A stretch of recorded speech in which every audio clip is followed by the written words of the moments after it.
This is about 90 years of doing what others are not. An open-mindedness to the way things open and finding inspiration in the unexpected. This is about going places others aren't. Introducing the Lincoln Motor Company.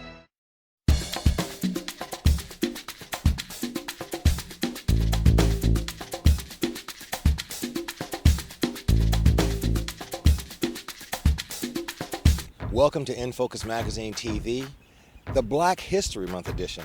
Did you know that many of your original cowboys were black?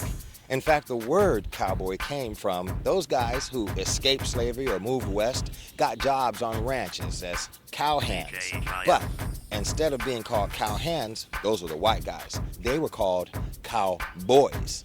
You know how they called black men boys regardless of their age. It was one of those things. And there you have cowboys. For the most part, Hollywood ignored this precious piece of American Old West history, but a few times they got it right. Going back to the great Jim Brown, there he is, Cleavon Little, there's Will Smith. But then there's my all-time favorite black cowboy, Jamie Foxx as Django. He had flavor too. Who was your favorite Hollywood black cowboy? Bill Pickett was born in Texas in 1870. In 5th grade, he became a ranch hand and eventually invented bulldogging, the skill of grabbing cattle by the horns and wrestling them to the ground. That's a bad brother. Pickett was soon a popular performer who toured around the world and appeared in early motion pictures. His name became synonymous with successful rodeos, and he even has a stamp in his honor. He did his bulldogging act all over the West and established the Pickett Brothers Bronco Busters and Rough Riders Association. In 1971, Bill Pickett was inducted into the National Rodeo Cowboy Hall of Fame. In his autobiography, Life and Adventures of Nat Love, he revealed that his parents were slaves and he broke the law when he learned to read and write as a child. Moving west to Dodge City, Kansas, he found work because of his excellent horse riding skills.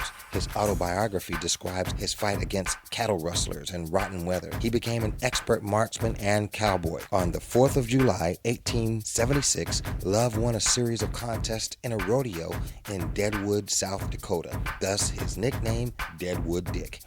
I'm inspired by seeing manly men jump off a horse, grab a bull by the horns, and wrestle him to the ground, wrap up his hoofs for points.